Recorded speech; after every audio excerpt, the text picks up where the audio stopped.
যুদ্ধবিধ্বস্ত সিরিয়ায় তাকালে হতাশায় ডুবে যাবে যে কেউ। অর্থনৈতিক মন্দা, দুর্নীতি, বিদ্রোহীদের উত্থান সব মিলিয়ে তলানিতে দেশটির অবস্থান। এসবের মাঝেও হাল ছাড়ছে না সাধারণ মানুষ আর অন্তর্বর্তী প্রেসিডেন্ট আল শারা।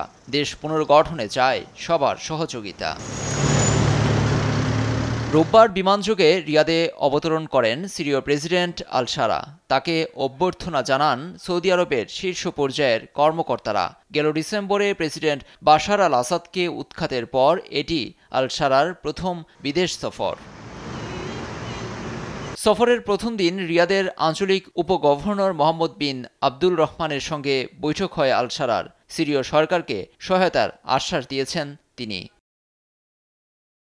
এরপরেই সিরিয়ার অন্তর্বর্তী প্রেসিডেন্টকে তার দপ্তরে হাসি মুখে স্বাগত জানান সৌদি যুবরাজ মোহাম্মদ বিন সালমান।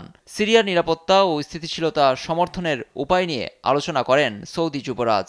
বৈঠকে দুদেশের সম্পর্কের নানা দিক এবং ভবিষ্যতে কিভাবে এগিয়ে নেওয়া যায় এ নিয়েও আলাপ হয় তাদের। এ সময় সিরিয়া পুনর্গঠনে সর্বাত্মক সহযোগিতার প্রতিশ্রুতি দেন যুবরাজ সালমান।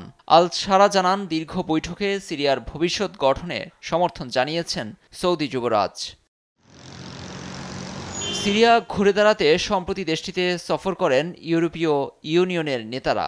অন্তর্বর্তী সরকারের সঙ্গে বৈঠক হয় জার্মানি পররাষ্ট্রমন্ত্রীরও। তারা সবাই সহযোগিতার আশ্বাস দিলেও কোনো সন্ত্রাসী কার্যক্রমকে সমর্থন করবে না বলে সাফ জানিয়ে দেয়। লুৎফর কবির, নিউজ ডেস্ক, দেশ টিভি।